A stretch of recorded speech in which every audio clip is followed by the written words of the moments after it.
on the second night of a back-to-back.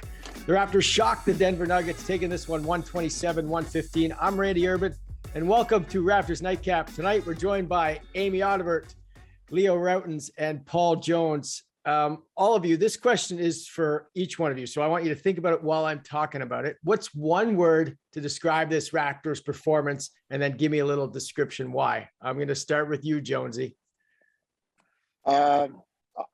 I'd like to find a better descriptor. I'm just going to say gutsy. Yeah. Look, there's a stat out there about teams playing the second night of back-to-back in Denver. And I saw it probably 2 or 3 years ago. And when you're coming from the Pacific time zone, and Phoenix doesn't change their time zone, but it's crazy the way it works. Denver is 60-1, and that was a few years ago. Wow. Because you lose an hour. Like I said, the airport in Denver might as well be in Wyoming. Mm-hmm. And like the altitude, everything, it's just a recipe for a schedule loss.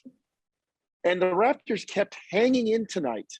And you just kind of kept waiting for, well, great effort, but, it's the second night of the back-to-back. And I just thought they refused to succumb to that. Mm-hmm. In the fourth quarter, when Nick Nurse had his bench on the floor, and it was like a guy at the crap table in Vegas who kept winning, and they're saying, "You're going to take your money?" He's like, no, keep going, keep rolling the dice. And more money would come, and more money would come. It's like, are you going to take the money? Oh, hell no. But you might lose it. No. Keep rolling the dice. And they built that lead and just never gave it up. Yeah. And it was gutty on Nick's part. The performance was gutty by the bench. And Denver just, they had no answer for it. Yeah. And taking all X's and O's away, that was a will more than skill win for the Raptors, in my opinion. Amy, what do you have for me? Yeah, I was going to say grit. But I know, Jonesy, you say it all the time. You just have to stay in the fight. 2 games in a row now, it was just like these couple possessions where the arena went quiet. And it was usually like tough defense that led to a breakaway. And it happened again tonight where the energy just drains out of this place. And that's, again, just, staying in the fight. And then I thought obviously Scottie and Chris, I thought Kem was great tonight. Yes. He was so good. I mean, he's been so good. He's been pretty solid without blowing up a box score, but today, I mean, even just jumping into passing lanes and yeah, I mean, it's tough on the road. And this is like you say, the altitude. And then also just like at Phoenix, at Denver on a back-to-back is probably one of the toughest back-to-backs in the NBA right now. Yeah. They just gritted everyone. Like they just kept in the fight. They kept in the fight. Even when Phoenix went up, or excuse me, Denver went up it was about 8 points or so. Yeah. Like they fought back in that. And Fred didn't play tonight. And I just think as fans, as analysts, whatever, as we can say what we want, but to the locker room, I mean, you have to believe that meant so much just moving forward and what they're capable of. Mm-hmm. Leo Wordsmith, what do you have for me? Oh, the one word I used on TV was onions. Because if there's a game and you talk about onions, this was the game. Hey, second night of a back-to-back in altitude, no Fred, no OG. You beat Phoenix, the number one record the night before. You come in and, we all know how tough it is in Denver. And, like I said, everything everybody said. And, you look at that group that started the fourth quarter and the way they played. I mean, they hung their hat on 2 things, defense and offensive rebounding. And with all the talk this season about length and, getting people's lanes and trapping and all this, they did it, right? That's how they played. They played exactly the way everybody said they want to play this season. And you talk about, player to game. Well, take your pick. I mean, you can go with Pascal, you go with Scottie, you mentioned, Amy, you mentioned Kem. I thought Kem was great. You talk about Chris Boucher. You just go down a list. Everybody that played, Delano Banton. I mean, he was in a game making plays at both ends of the floor. So this is one of those games where, like I said, I thought it was the best win of the season in the context of what this game was. And these are games that, man, I'll tell you what, for the locker room, for everybody, these are big games that carry you a long way. Yeah, Randall, something that we talked about, Sherman and I, on the radio side. Toronto they were only shooting in the low 40s, yet they were ahead, even though Denver was shooting up near 55%. 66% in the third. Yeah, all of a sudden it came crashing down in the fourth. 5 for 13 with 6 turnovers. Nearly a third of their turnovers came in the fourth quarter. And that bench group, as Leo talked about, they rejuvenated them. Their offensive rebounding. And you could see the deflation in Denver. And as I always say, in a basketball game, confidence is a zero-sum entity. It's like money in a poker game. When you have a lot, I have a little. And that group just continued to grow more confidently. And Denver became frustrated.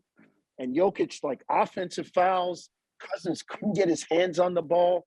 Like, it's one of those where if you're going sideways, it's hard to turn it around. And if you're going good, it's like, hey, man, just keep rolling. And that's what I thought the fourth quarter was in particular. But Amy, just going back to what you said earlier, that, that stretch late in the third quarter, the lead was 8 and Cousins is in transition, basically one man to beat, kind of blows the layup, rushed it a little bit, wanted a call, didn't get it. That ball goes in. I don't want to, exaggerate, but that changes the game, right? It goes to 10. Mentally, it becomes a different thing. So how were they able to kind of get back into it? Because they were looking tired at that point. So I look at the points off of turnovers, 31-8 for the Raptors, right? Like, that's how they always get back into games. I always think, like, they're not traditionally a half court off of makes and do something special. They run, they fly, they hit shots in transition, they share the ball. I think that's all how they always get back into it. Yeah, like, they play tough defense and then they turn around and get out down the other way. And again, like 31-8 off of turnovers in the points, like, that's not just against a good Denver team. Like, that is pride, and that is, like, just going back to what you predicate your success on, which is on the defensive end. And I mean, to Jonesy's point, it's so much more incredible when you think of the altitude and the back-to-back on the Denver. To me, like, stat is crazy. Like, they came out here and just, they have pride on the defensive side. So I talked to Pascal about it yesterday in Phoenix, and, like, he has a big smile on his face when he talks about defense. And they don't shy away from it. Like, they say, if we don't come out and defend, like, we don't play well. And I think that they're all very in tune with that. Leo, do you have any experience playing at that altitude, and give the people at home what that's like a little bit? Feels like your legs weigh 100 pounds each, and it feels like your lungs are on fire. And I'll say this, I mean, everybody's different when it comes to playing at altitude. Personally, even when I was in the best shape of my life, it kicked my ass. Altitude always was an issue for me. Whether it be Mexico City, Colorado Springs, Denver, you played in places like that, it was hard. And there, you talk to Alex McKechnie, the science of it, it's real. I mean, it's real. You're just not getting enough oxygen in your blood. Again, some players handle it better. I don't know if you guys are aware, Jonesy, Amy, maybe you heard it tonight. They played this message on the loudspeaker before the game. Yes. And they talk in Denver, it's the best psychological ploy in the whole league. And they tell you the fears and the dangers of altitude and how to, what to do when you can't breathe and all that. And they play it right at a time when the player's on the floor and they can hear it. It's fantastic. I mean, it's you talk about getting in somebody's head. That's why I was saying before the game, don't tell the rookie, don't tell Scottie you're in altitude. Just say it's sea level. Don't mention it. Maybe you won't feel anything. I did not hear it. And I'm glad I did, because I would have been super stressed out here sitting, I would have probably Amy, it's the started best. hyperventilating. I'm telling you, it's the best. Terrible conditions to watch a basketball game. It is great gamesmanship. And I got to tell you this, the radio location in Denver is up on the 3rd floor. I'm in decent shape. You walk it up there, and I'm looking at my watch for my heart rate. Yeah. And to Leo's point, Leo doesn't remember. I played in a tournament with him. I was sitting on the bench in Colorado Springs, and I was in good shape too. And I went out there and threw the ball away the first few times, and like I couldn't breathe, and it was like, man, I'm stinking up my chance to like be good with a good team. And the psychology of it, Randall, is really something else. As Leo said, when you go out to the floor, it says, on the sign. Welcome to the event floor. Mile High City. You are 1 mile above sea level. Look at the lane. Just if inside you get the dizzy, foul line. Here's what to 5280. 5280. It tells you everything is on you, and it just gives you an excuse. And the Raptors bought none of that tonight. Yeah. Amy, there's one moment in the game where I think it was late shot clock, and I saw Scottie in a one-on-one situation from behind the three-point line with, I think, Jeff Green. And I found myself saying, get him, Scottie. Like, you just have that much confidence in him to go out and get a bucket. And then when you think about what Siakam did as well, you're really starting to see these guys come together, especially when they're down 2 starters, really put their team on their shoulders. Yeah, I would say with Scottie, I mean, we've seen it since the All-Star break of him just kind of like taking ownership, and he did it in San Antonio as well, right? And what I think is happening quite a bit now is when the Raptors go big they've got so many combinations, Chris, Precious, Kem, and Thad, a smaller guy has to guard Scottie. There's a guard on the floor on the other team. And right. I mean, you're seeing it in the warmups now too, like him going back to basket, not like 2 feet from the rim, but he'll go mid post or he'll attack and then get his back to the basket.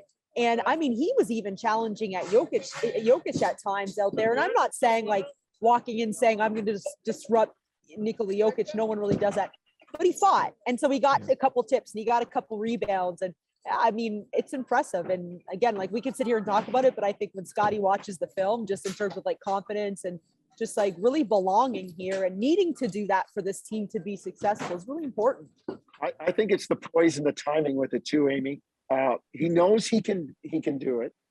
And it's when he selects to do it and when he gets the right matchup and the timing that he doesn't go at it right away early in the clock. They'll move the ball, wait till it's the right time.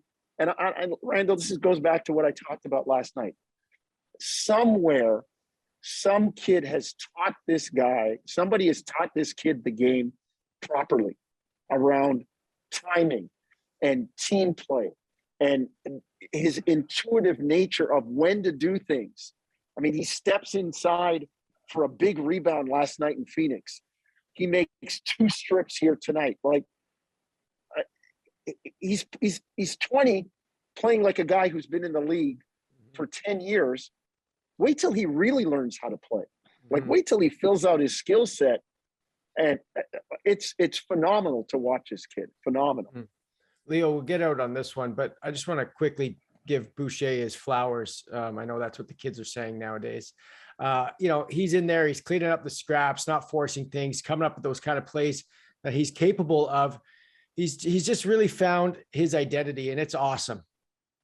Yeah, I mean, I think that's exactly it. He knows what he has to do to stay on the floor, what he has to do to be on the floor when it matters.